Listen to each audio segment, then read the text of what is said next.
Bueno, buenas tardes, bienvenidos. Mi nombre es Leonardo Ortega y soy el director de investigación de la National Mango Board y estaré como moderador de este seminario. Para iniciar la discusión referente a respuestas del árbol de mango a diferentes tratamientos de riego en diferentes etapas fenológicas, les presento a nuestro ponente del día de hoy, el doctor Adolfo Levin. El doctor Levin es de nacionalidad israelí, pero nació y se crió en Argentina. Tiene un doctorado y su profesión es de investigador y consultor en frutos tropicales. Actualmente trabaja para la empresa Suplan como investigador y consultor. El doctor Levin ha realizado estudios a nivel de bachelor y de maestría en biología y ecología respectivamente, en la Universidad de Córdoba, Argentina, y tiene su doctorado que lo realizó en la Universidad de Ben Gurión de Israel. El doctor Levin ha trabajado en la agricultura por los últimos 25 años como productor, consultor e investigador.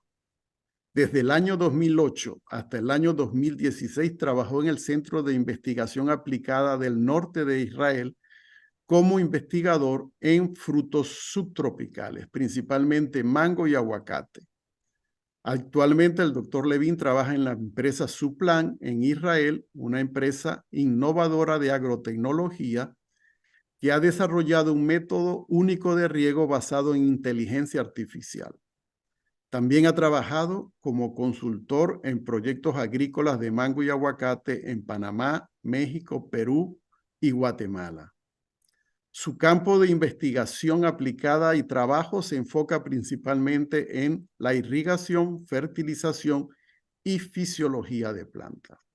Y también les informo que el doctor Levin fue el responsable o investigador responsable del proyecto de investigación que la National Mango Board financió en Perú sobre la respuesta del mango Ken a distintas cantidades de riego en los distintos estados fenológicos. Este proyecto tuvo una duración de 4 años. Bueno, sin más comentarios, los dejo con ustedes con el doctor Levin. Adolfo, adelante, por favor. Ok, muchísimas gracias, Leo. Buenos días, buenas tardes, buenas noches para todos en las distintas partes del mundo. Primero que todo, quiero realmente agradecer al National Mango Board por la posibilidad que me dio de realizar este proyecto. Nada más como contexto, este proyecto fue realizado durante parte del mismo, durante la época de la pandemia, con lo cual obviamente presentó ciertos eh, desafíos, pero creo que los resultados obtenidos, como vamos a poder ver, han sido interesantes e importantes. Entonces, como dijo Leo, este seminario es sobre la respuesta del árbol de mango a diferentes tratamientos de riego en diferentes etapas fenológicas. Y esta investigación, también como se mencionó anteriormente, fue completamente financiada por el National Mango Board. Quisiera empezar este seminario con los objetivos de esta presentación. Primero que todo, vamos a ver cuáles fueron los antecedentes que llevaron a realizar esta investigación. Luego vamos a presentar los objetivos que tuvo la investigación, cuáles fueron los materiales y métodos que se utilizaron para realizar esta investigación y poder tratar de cumplir con los objetivos, presentar parte de los resultados más relevantes y finalmente las conclusiones. Eh, Sin lugar a duda, el mundo hoy en día está viviendo una situación en donde el cambio climático tiene un fuerte impacto en todas las actividades humanas, tanto en la agricultura, en la industria y todo lo que es en el desarrollo urbano. principalmente porque ha generado zonas muy determinadas donde ha aumentado las condiciones de sequía. Es decir, parte del cambio climático es que ha generado condiciones extremas y entre esto sequías o fuertes inundaciones. Y la agricultura es un sector muy importante en el uso de agua dulce.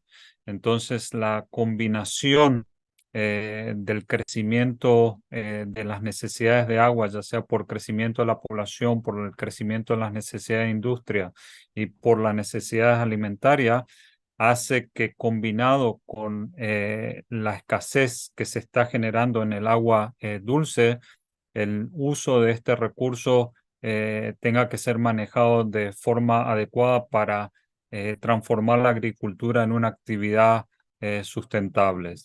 Entonces, parte de los antecedentes de esta investigación fue, como acabo de mencionar, que en general, en donde se realizó la investigación en Perú, eh, la escasez de agua dulce es un factor común que está haciéndose más y más sentir en los últimos años, como en otros países de producción de mango, como por ejemplo el caso de México. Eh, el hecho de que se trabaja con árboles frutales que tienen un alto valor económico, una de las características en frutales es que hay un efecto de arrastre de la estrategia de manejo que yo utilizo en esta temporada, se va a ver afectada también en la temporada siguiente. Además, el tema de la escasez hace que haya una presión sobre el precio en la utilización de agua. Entonces, la combinación entre escasez y aumento de precio de agua en el sector agrícola obviamente hace fundamental el uso eficiente del agua. Por lo tanto, la optimización del uso del agua a través de la eficiencia del riego son fundamentales para el desarrollo de una agricultura sustentable. Eh, la producción comercial en muchas áreas hoy en día del mango depende mucho de ese uso eficaz y para conseguir ese uso eficaz se pueden identificar tres estrategias principalmente. Una que está en relación a mejoramiento genético, es decir, crear variedades que son más resistentes a la sequía. El problema de estrategias que lleva mucho tiempo para desarrollar una nueva variedad en mango. Se necesita mínimo entre 15 y 20 años. Eso teniendo la suerte que desde el primer momento se encuentra la variedad adecuada con las características adecuadas, que en este caso no solo sería el hecho de que tenga que ser resistente a la sequía, sino que tiene que tener ciertas características en la cantidad de producción, en la calidad de la producción, con lo cual hace un proceso mucho más complicado.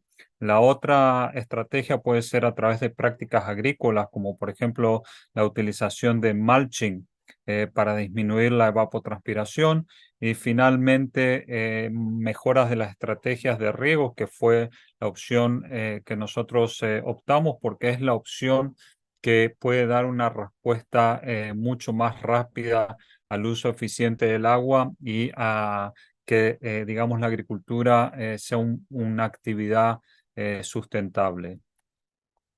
Los objetivos o el objetivo principal de esta investigación fue evaluar la respuesta del árbol de mango a distintos niveles de agua en distintas etapas fenológicas, regado por goteo en la variedad Ken bajo condiciones semiáridas, en la cual se evaluó principalmente también el uso eficiente del agua y también la alternancia en producción.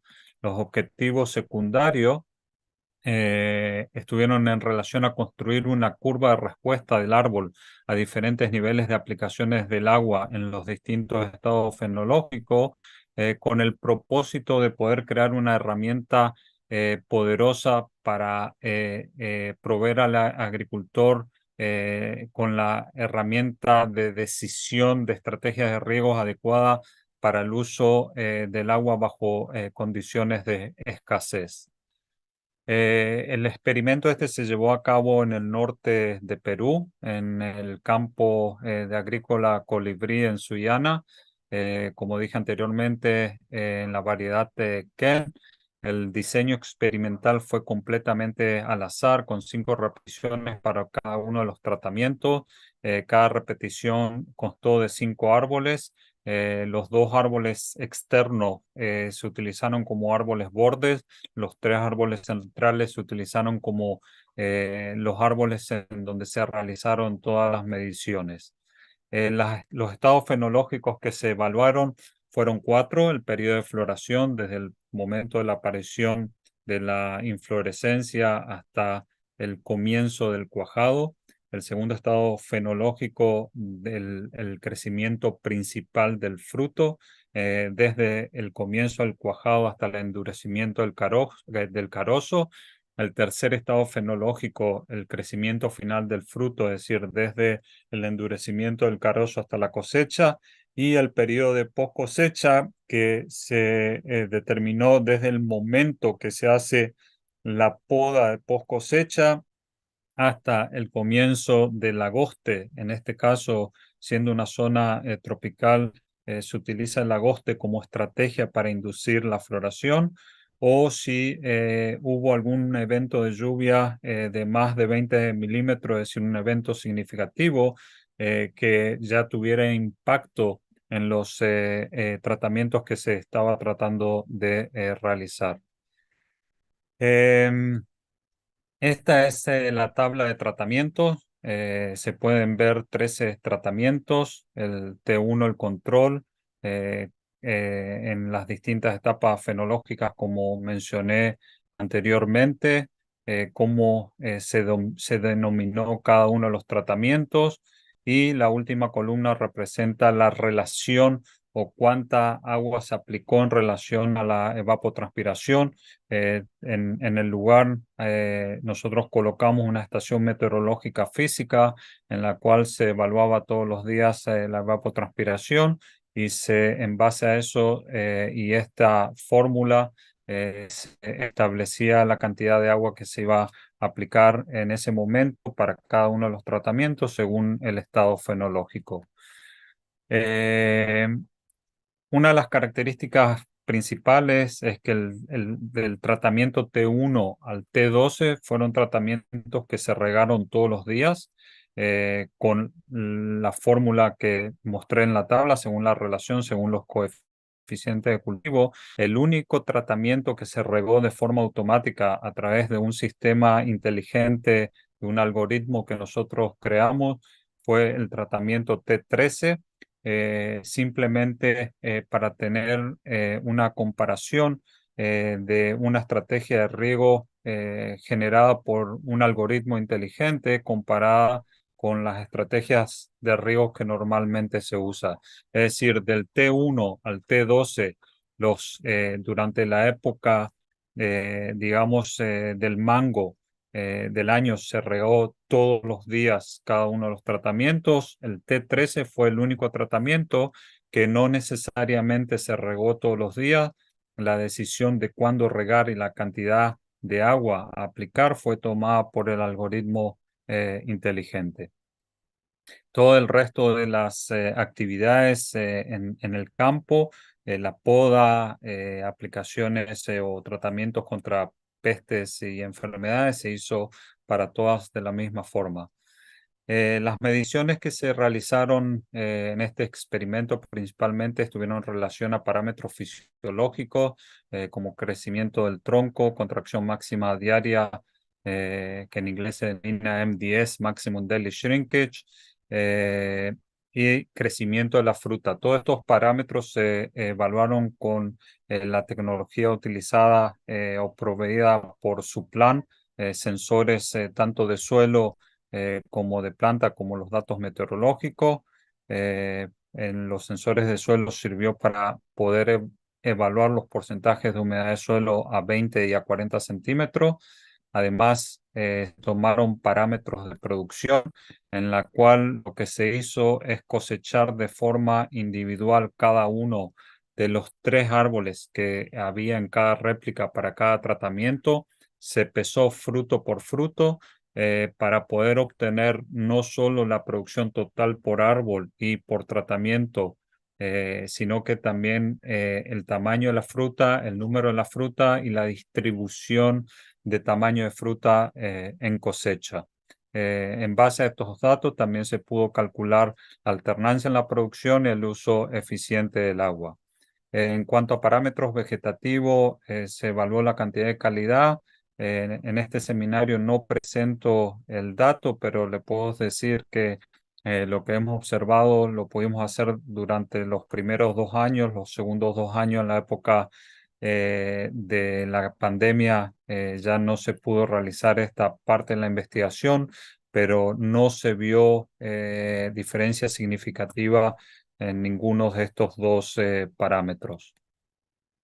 Este es el mapa experimental en la cual se puede ver que lo que es P1, P2 es el nombre de la parcela. Hubo 65 parcelas. Este obviamente también representa al árbol, uno de los árboles borde. Lo que se hace referencia acá, T5, T1, T3, es el tratamiento al cual pertenecía esta réplica, que también es en esa posición ese árbol borde. Las 3X centrales representan los árboles que fueron utilizados para todas las mediciones, y las letras R representan las estaciones de medición en donde se pusieron, digamos, la tecnología de su plan de los dendrómetros y del dendrómetro de la fruta y los sensores de humedad de suelo para medir los parámetros relacionados a la planta y al suelo. Esta es simplemente una tabla experimental que muestra los tratamientos con cada una de las réplicas, las parcelas que pertenecían a cada uno de estos tratamientos. Los colores rojos representan en dónde estaban ubicados cada uno de los sensores y en qué tratamiento se puso los sensores para hacer las evaluaciones y las comparaciones. En esta primera gráfica podemos ver la utilización de agua por parte de los distintos tratamientos en cada una de las etapas fenológicas, la parte de floración, de cuajado de fruto y crecimiento principal de la fruta, maduración de la fruta y post cosecha. Los números que aparecen sobre las columnas representan metros cúbicos por hectárea que fueron aplicados específicamente para ese periodo. Lo que quiero recordar y recalcar que, por ejemplo, el tratamiento de 30% durante la época de floración, en la época o en el estado fenológico de cuajado de fruto y, digamos, crecimiento de fruto, ahí recibió 100% de aguas como el control. Es decir, que los tratamientos recibieron agua diferencial específicamente cada uno en su estado fenológico. En los estados fenológicos de los otros tratamientos recibieron exactamente la misma cantidad de agua como el control. El GBI, que es de nuevo el que representa el algoritmo que se llama GBI porque es Growth Based Irrigation, es decir, crecimiento basado o riego basado en el crecimiento, trabajó de forma automática durante todo el año. Acá esta tabla resume la cantidad de agua utilizada en total en promedio para cada uno de los años. ¿Ok? Acá esta columna representa la cantidad de agua que se utilizó en cada tratamiento en los 4 años. El volumen recibido con respecto al control. Es decir, acá como es el total del año, no tienen la diferencia específicamente de, por ejemplo, 30% menos o 60% menos, porque esto es en referencia al volumen total que recibieron los distintos tratamientos durante el año con respecto al 100%, al control. Y estos son los coeficientes de cultivo que se generó en general en el año para cada uno de los tratamientos, es decir, basada en la cantidad de agua que se aplicó en el año, en la evapotranspiración que hubo promedio para esos 4 años. Eh, en esta primer gráfica donde se ve un gráfico generado por el dendrómetro de planta, en el dendrómetro hay dos características fundamentales que hay que observar. Una es la velocidad de crecimiento de la planta y la otra la diferencia entre la máxima expansión y contracción que hay en un día. Como podemos ver, primero que todo, el tratamiento control fue el que generó una curva de crecimiento más rápida con prácticamente una baja variación en las contracciones diarias. La planta naturalmente tiene un ciclo circadiano que hace que durante el día, cuando los estomas están abiertos, la planta pierde mayor agua por transpiración de la capacidad que tiene de mover agua a través del sistema vascular, por lo tanto se contrae y a la tardecita, noche, cuando los estomas están cerrados, el déficit que se creó durante las horas de transpiración, el diferencial negativo que se creó dentro del árbol, le permite al árbol absorber agua durante la noche, volver a rehidratar los tejidos y esta es la expansión que se observa. Entonces, cuanto más grande sea el delta entre la máxima expansión y contracción, más difícil le resulta al árbol o es una indicación que al árbol le resultó más difícil tomar agua en ese momento. Lo que se puede ver acá, que el tratamiento más deficitario, el rojo, tuvo el menor crecimiento y también las contracciones fueron en muchas etapas significativamente mayor. Obviamente esto está en relación a un parámetro que se llama DPV, deficiencia de presión de vapor, que en cierta forma es el que genera la demanda de agua atmosférica y la cantidad de agua que la planta va a perder de acuerdo a las condiciones que está explicada a través de ese valor. Acá en este caso se ven los niveles de contracción de la planta, lo que les expliqué anteriormente, MDS, y un valor de 0,1 milímetro representa 100 micrones. Y lo que me gustaría es que observen acá de nuevo que tanto el tratamiento que recibió mucha más agua como el que recibió menos agua, ambos tuvieron un nivel de contracción significativamente mayor que el control y que el tratamiento automático del GBI. ¿Ok? La otra cosa es que en esta época, a partir de mediados de octubre, es cuando ya la fruta empieza a cuajar y empieza a crecer, como lentamente los niveles de contracciones fueron subiendo en todos los tratamientos.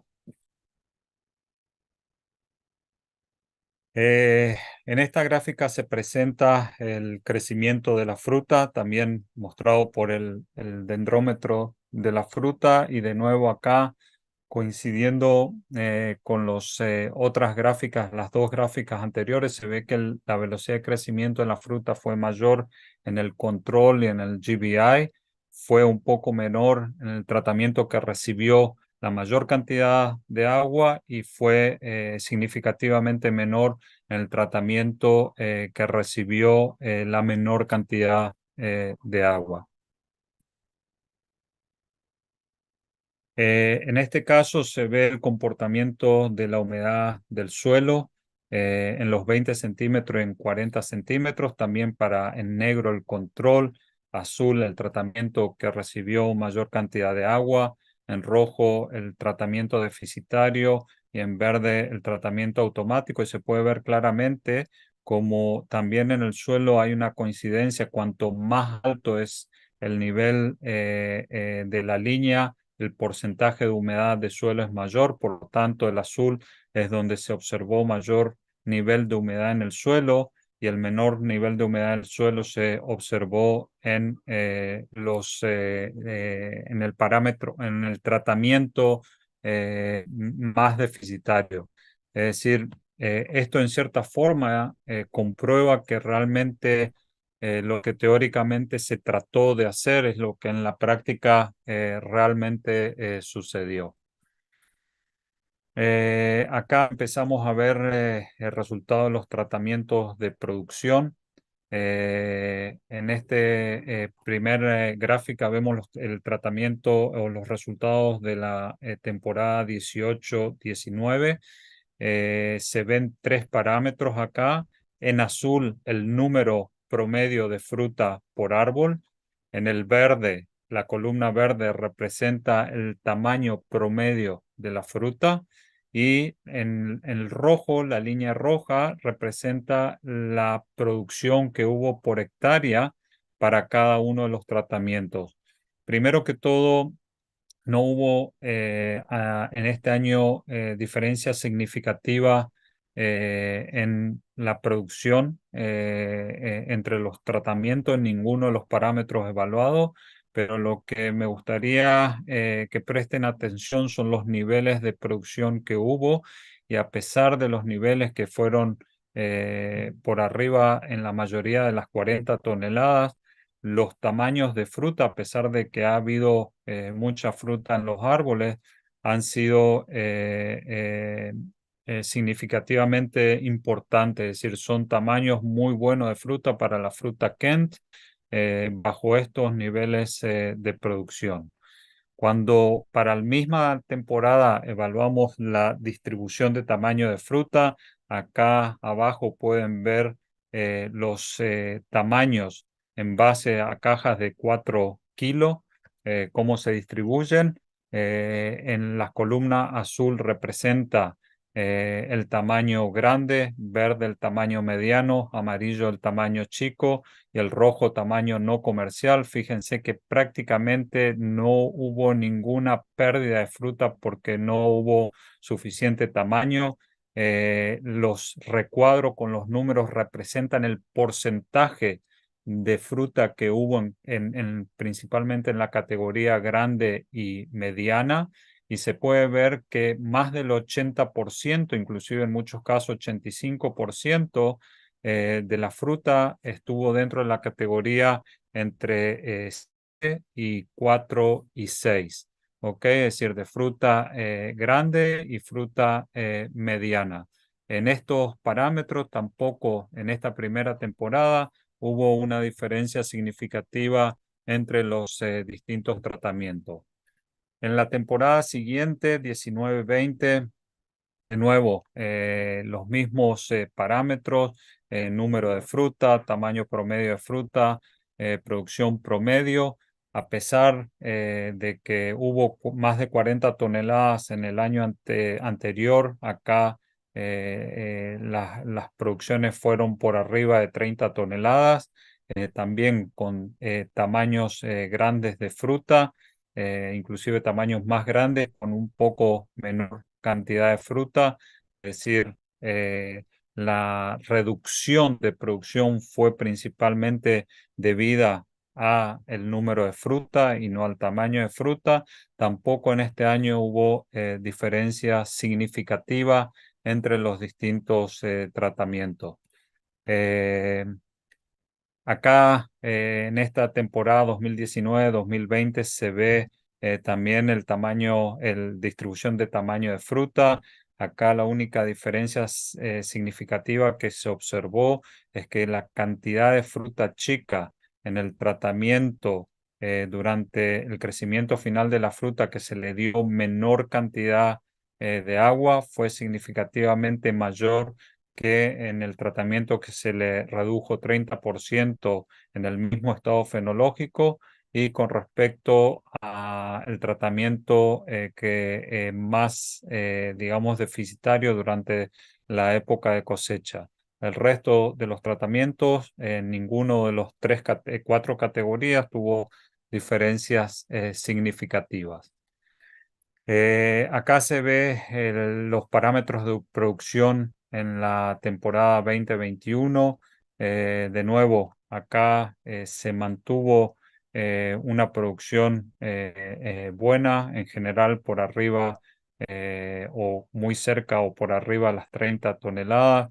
De nuevo, el principal factor que contribuyó a la reducción de producción con relación principalmente al primer año y un poco al segundo año fue el número de frutas. Acá tampoco se observó diferencia significativa entre los tratamientos. En cuanto a la distribución de fruta, también la fruta fue muy grande, no hubo diferencia significativa. Acá entre la fruta grande, en este año, la fruta grande fue importante, prácticamente 20% o más de la fruta fue fruta grande.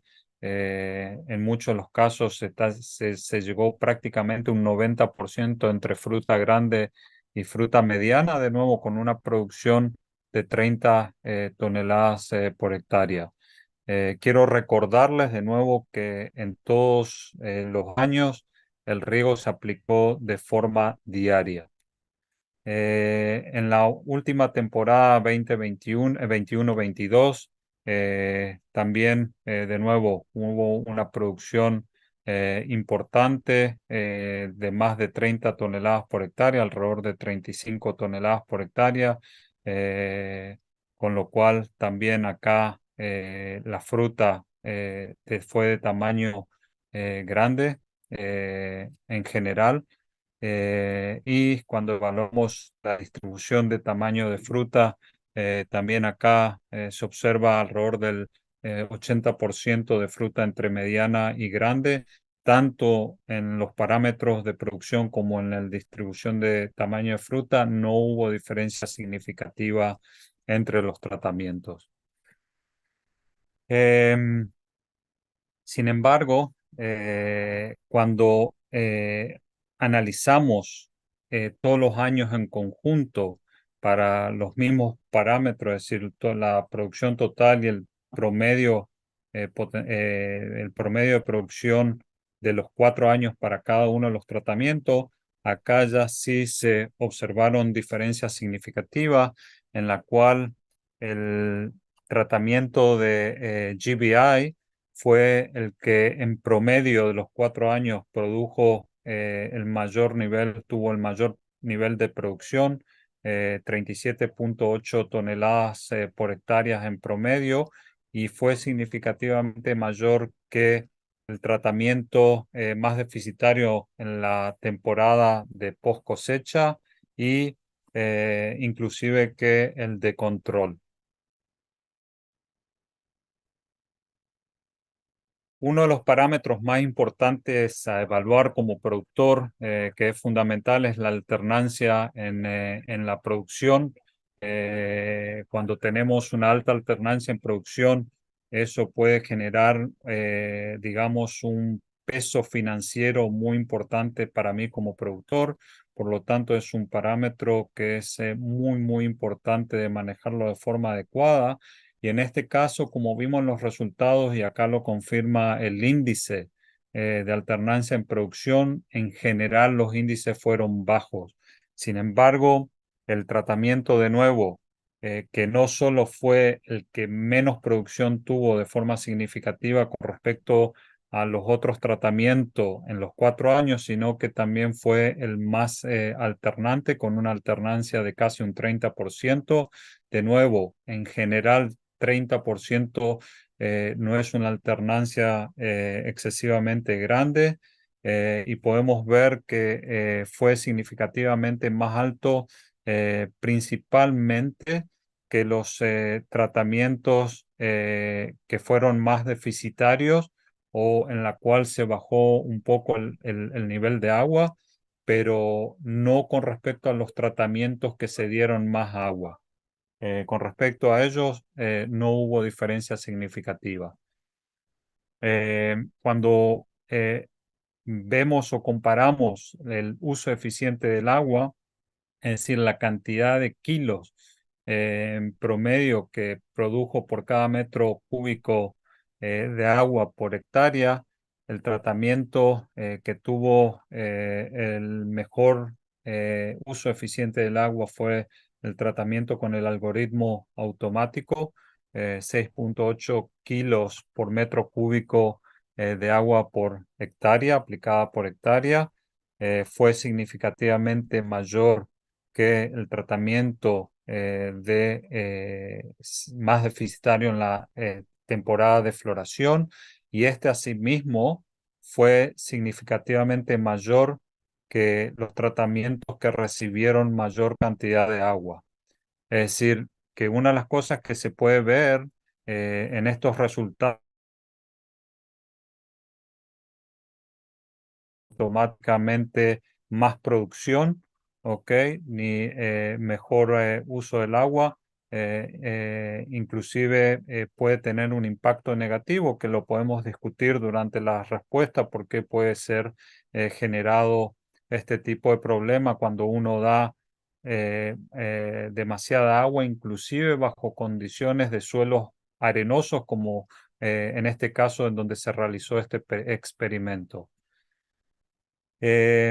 Acá, cuando se compara o se toma una especie de índice de eficiencia del uso relativo del agua con respecto al tratamiento más eficiente, que en este caso de nuevo fue el tratamiento con el algoritmo, y se puede ver de nuevo que los tratamientos que utilizaron mayor cantidad de agua, su eficiencia relativa fue menor.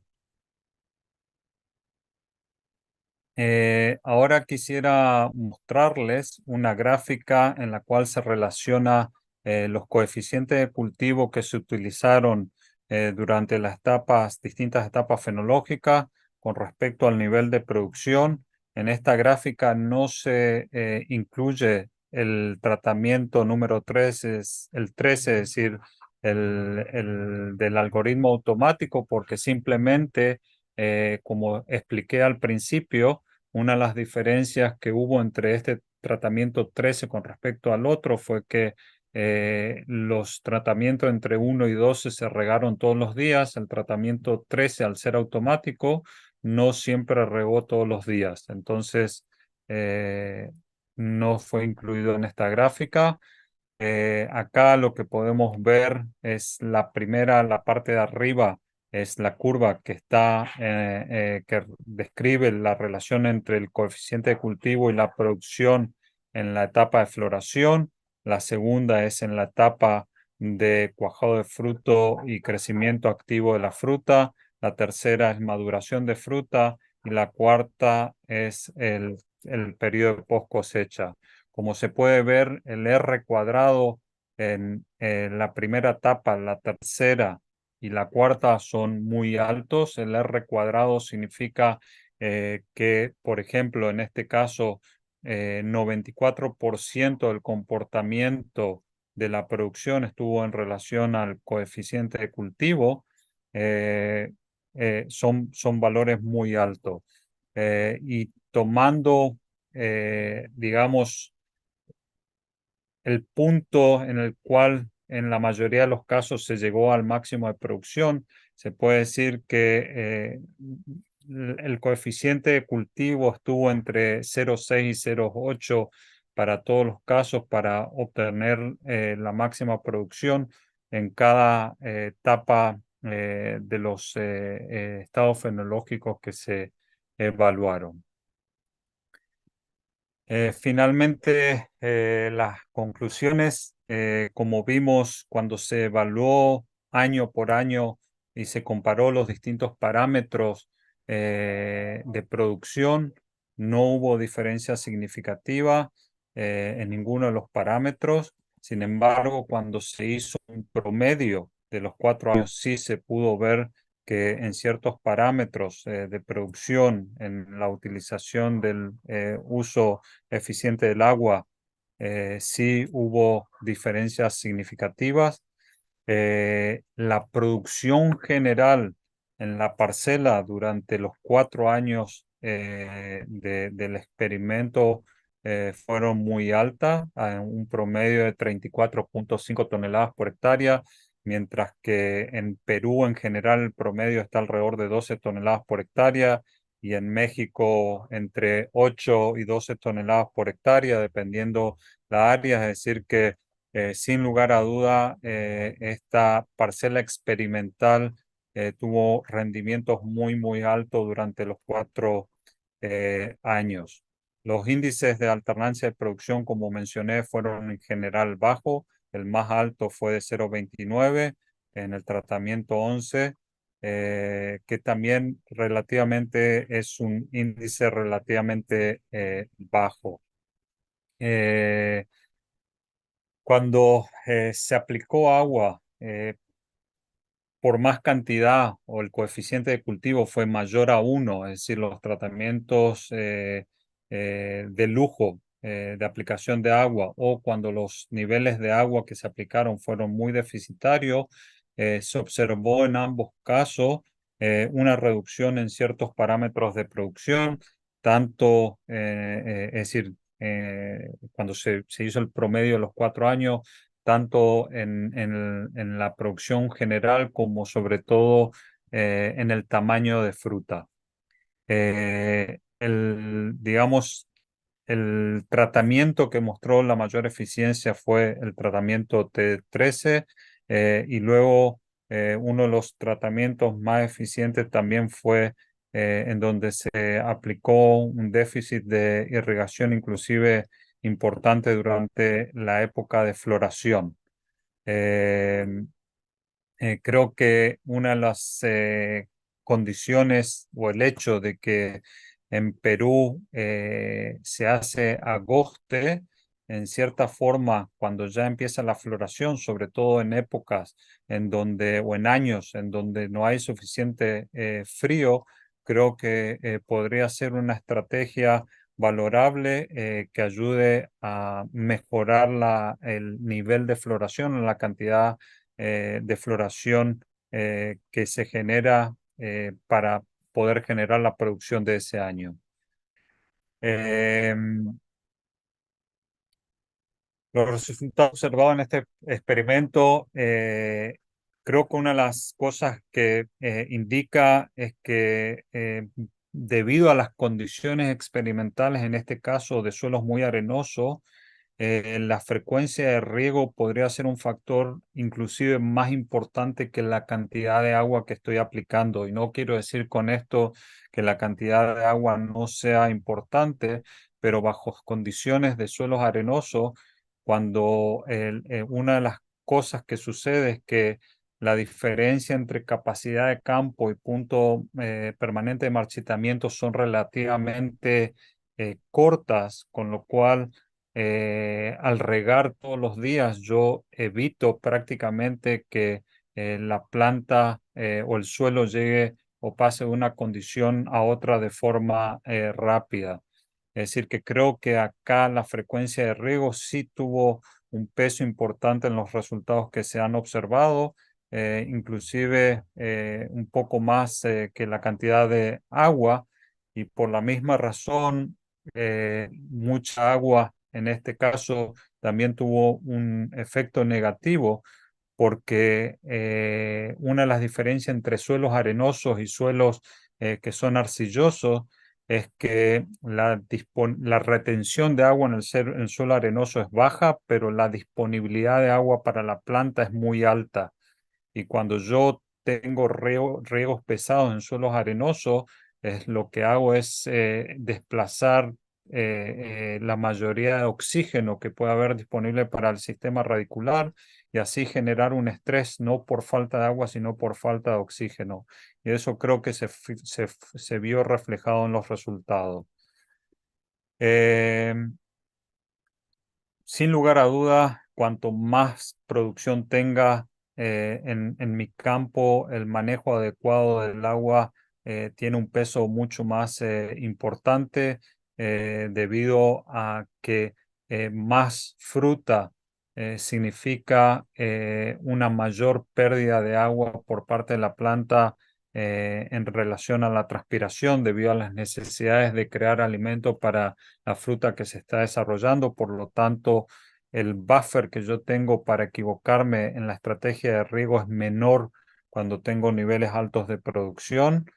Y sin lugar a duda, creo que para la agricultura moderna y para las condiciones actuales que estamos viviendo de cambio climático, con escasez de recursos de agua, la utilización de tecnología de punta es fundamental para que me permita tomar decisiones en tiempo real para poder evaluar lo que estoy haciendo y ver la respuesta de la planta en tiempo real y así poder utilizar de forma mucho más eficiente mis recursos y generar estrategias adecuadas y dinámicas tanto a corto, mediano y largo plazo. El clima es impredecible, las plantas no lo son. Eh, Como dije anteriormente, esta investigación fue financiada por el National Mango Board. Por eso quisiera agradecerles de todo corazón, también a ustedes por su atención y también al National Mango Board por el apoyo incondicional realmente que proveen y por el apoyo que dan a la industria del mango en Latinoamérica. Muchísimas gracias. Muchas gracias, doctor Levin, por la excelente presentación. Tenemos tiempo para unas preguntas. Doctor Levin, tenemos una pregunta del Sí. doctor Jair Arón. ¿Cuáles son los datos según los cuales funciona el algoritmo automático? Primero que todo, si les cuento, los tengo que matar. Es un secreto. No, pero el algoritmo se basa principalmente en la respuesta de la planta eh, a, a las condiciones de humedad en el suelo y a las condiciones ambientales. Es decir, el agua es el mayor factor limitante en el crecimiento de la planta. Obviamente tiene influencia también sobre lo que sucede con el resto de los elementos que pueden influenciar, como son los minerales o como pueden ser la microflora y microfauna, y para que en general un modelo o un algoritmo funcione de forma adecuada, hay que mantenerlo de forma simple, y por eso el algoritmo este toma en cuenta principalmente los niveles de humedad del suelo y la respuesta de la planta a esos niveles de humedad del suelo y a las condiciones ambientales. Como dije, una de las cosas más importantes en la condición ambiental es el DPV, deficiencia de presión de vapor. Nada más para que entiendan la importancia que tiene, ese es el motor que de hecho mueve el agua en mi sistema de producción. Por cada molécula de dióxido de carbono que la planta incorpora para la fotosíntesis, pierde aproximadamente 400 moléculas de agua.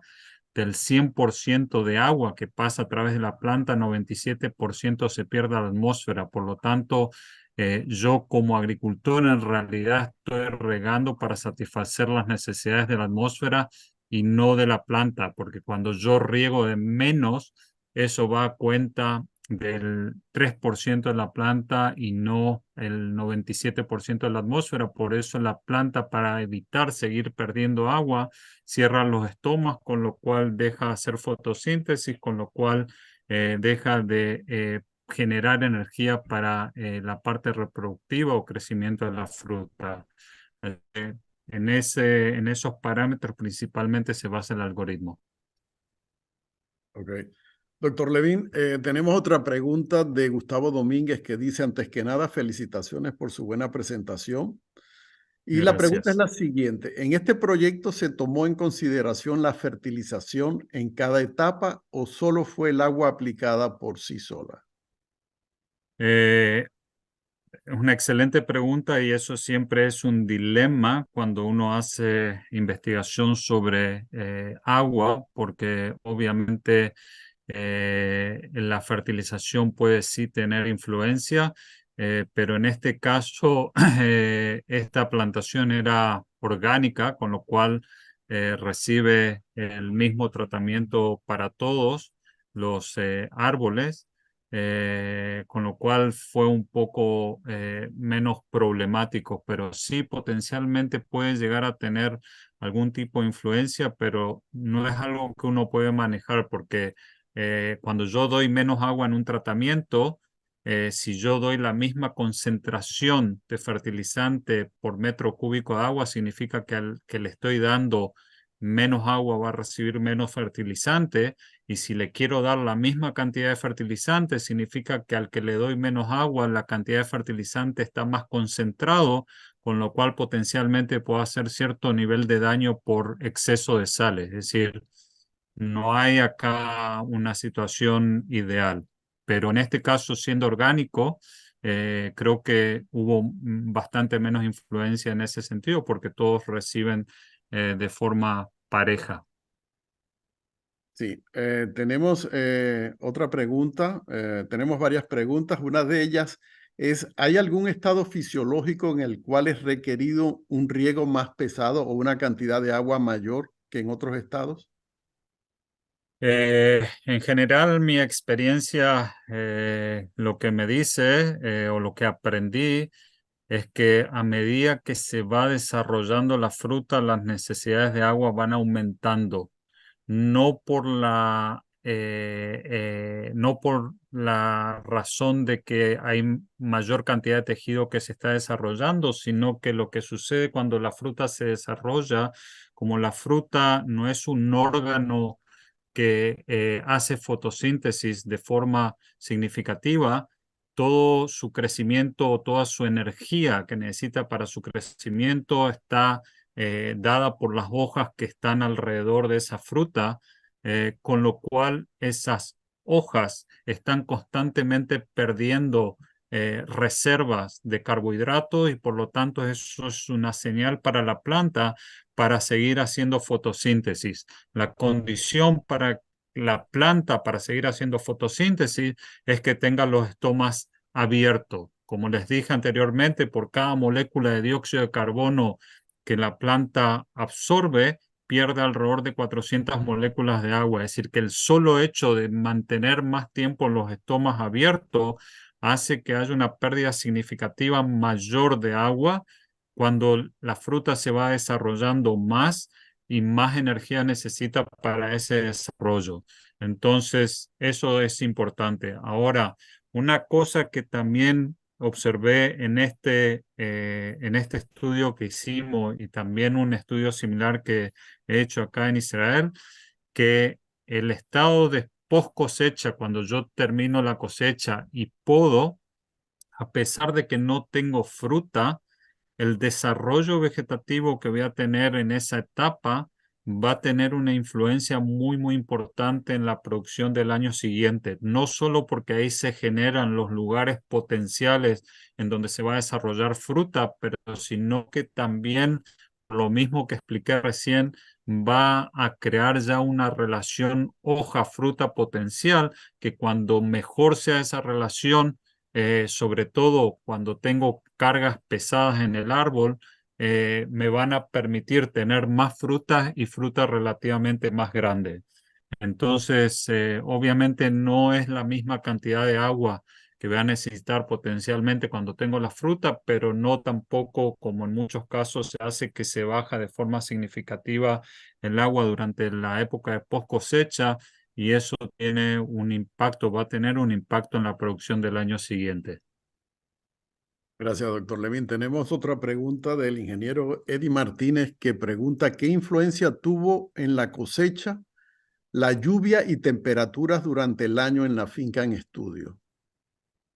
En general no tuvimos, creo que hubo un solo año que hubo lluvias. Nosotros no evaluamos la fruta a nivel de enfermedades o plagas.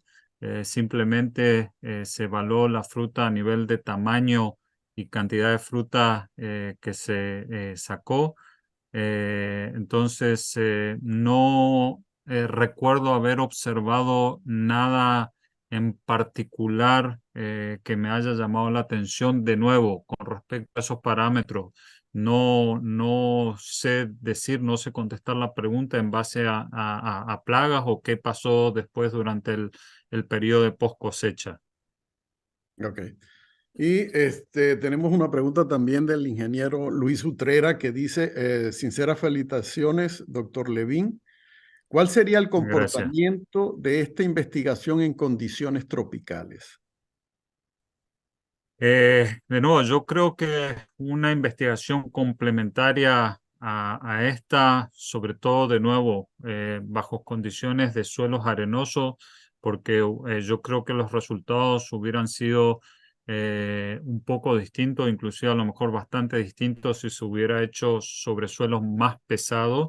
Obviamente esto es inteligencia después de que se hicieron y vimos los resultados, pero creo que bajo condiciones de suelo arenoso, una investigación que creo que sería muy buena complementaria a esta es ver la importancia de evaluar la importancia del cuándo regar, es decir, en cuántas, de la frecuencia de riego. Es decir, aislar el tema de la cantidad de agua y trabajar con la frecuencia de riego, porque una de las cosas que se vio digamos, investigación, es que si yo me fijo en el tratamiento que se dio 30% menos con respecto al tratamiento que se dio 25% más, hay 50% de diferencia en cantidad de agua que se dio. Y no estoy ya hablando del algoritmo, sino de los tratamientos que se dieron todos los días y sin embargo los resultados en donde di 50% menos de agua fueron mejores que en donde di mayor cantidad de agua. Es decir, que de nuevo, el riego sin lugar a dudas no es solamente una cuestión de cuánta agua doy, sino cómo la aplico, cuándo la aplico y no solo cuándo la aplico en frecuencia de cuántos días a la semana, sino inclusive hasta a qué hora en el día la aplico de acuerdo a ciertas condiciones meteorológicas, de nuevo en relación al DPB. Ok. Tenemos tiempo todavía, creo que para una pregunta más a doctor Levin y una o dos preguntas más. Y hay una pregunta de Roger Gay que dice lo siguiente, y bueno, usted la contestará. Dice, una de las conclusiones es que es mucho mejor para un árbol con flor y fruta regarlo diario que regarlo cada semana. Sí, creo que quiere aclarar si es mejor regar un árbol diario o regarlo cada semana cuando el árbol está en el periodo de floración y de fructificación y fruta. En forma general, yo no creo en verdades universales, ¿ok? En la agricultura se dan muchas condiciones que uno tiene que evaluar cada condición de forma particular. De nuevo, si los suelos hubieran sido más pesados o en suelos más pesados, a lo mejor puedo durante la época de floración no necesariamente regar todos los días, sino que a lo mejor cada 3 días y voy a poder tener un muy buen efecto. Bajo las condiciones de suelo arenoso, el hecho de que regué todos los días me permitió que la planta tenga disponibilidad de agua en principio suficiente como para poder desarrollar sus necesidades, es decir, desarrollar toda la floración, el cuajo de fruto y, digamos, los frutos en general. De nuevo, con lo cual no puedo decir que sea una verdad universal, pero en general, hablando en general, sobre todo cuando ya hay fruto en el árbol, riegos más frecuentes son mejores que riego demasiado, digamos, espaciados. Eso seguro. Ok. Y ya estamos sobre la hora. Una pregunta más de Marcos Morera que dice, usted mencionó que cierta deficiencia hídrica durante la floración tuvo un efecto positivo en la producción. ¿Hay algún Sí. valor porcentual o indicativo que usted nos pueda dar con respecto a qué porcentaje de la capacidad de campo se debe, vamos a decir así, reducir esa deficiencia de agua que usted nos pueda dar? De nuevo, primero que todo, una de las cosas que mencioné, debido a que en donde se hizo el experimento es una zona más tropical, en donde no siempre hay suficiente hora frío para inducir la floración. El agoste es lo que se utiliza como estrategia para inducir la floración, con lo cual, sobre todo en años que fueron con inviernos más calientes, como por ejemplo fue este año en Perú, el impacto que puede tener un estrés hídrico, inclusive durante la época de floración al principio, puede ser importante. Lo que pasa es que hay que tener cuidado en la intensidad que uno lo hace y hasta cuándo lo hace, porque eh, un exceso de estrés puede impactar negativamente a la floración que sí está presente y que sí sale. Por ejemplo, una de las razones de perder productividad puede ser por el efecto negativo que tiene un exceso de estrés sobre la parte femenina de la flor, que hace que bajo estrés hídrico aborte fácilmente, y obviamente cuando eso sucede, esa flor ya no puede cuajar fruto. Entonces, de nuevo, no quiero dar números en forma general. Son cosas que uno tiene que verlo en su propio campo. El mensaje acá fue que bajo condiciones de inviernos no suficientemente frío, sin lugar a duda un estrés hídrico no excesivo durante antes y durante la primera parte de la floración, posiblemente sí tenga un impacto positivo para ayudar a inducir que salga mayor floración. Una de las características que sucede generalmente en años que son poco inductivos es que los periodos florales son más largos, ¿ok? Porque justamente tienen como olas de floración y no florece el árbol de forma compacta, sino mucho más esparcida, con lo cual tiene una serie de consecuencias después en todo el tema de la producción y cosecha, etcétera, etcétera. Sí. Bueno, doctor Levin, ya para concluir, ¿cuál sería el mensaje de usted basado en los resultados de este estudio a los productores de Perú con respecto a qué cantidad de riego tendrían que usar, exceptuando, vamos a decir así, el tratamiento que resultó mejor basado en inteligencia artificial, pero para aquellos productores que no puedan o no tengan acceso a ese tipo de tecnología, ¿qué resultados de este experimento les recomendaría usted a ellos con respecto al riego?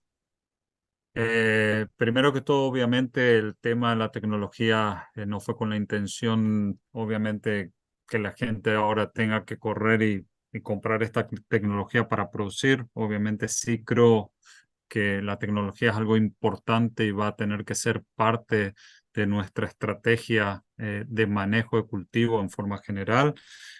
Pero de acuerdo a los resultados, y creo que en el último gráfico, en este gráfico que mostré acá, los coeficientes de cultivo a utilizar tienen que estar alrededor de entre 0,6 y 0,8 dependiendo de la etapa fenológica. A lo mejor en la primera etapa de la floración se puede utilizar un poquito menos, pero creo que sobre todo bajo condiciones de suelos arenosos, estos coeficientes de cultivo, de nuevo entre 0,6 y 0,8, pueden proporcionar la cantidad de agua necesaria y adecuada para tener producciones comerciales de buen rendimiento, como vimos acá en los resultados, promedio de 30 toneladas por hectárea hacia arriba, con tamaños de fruta grande, más de un 80% de la fruta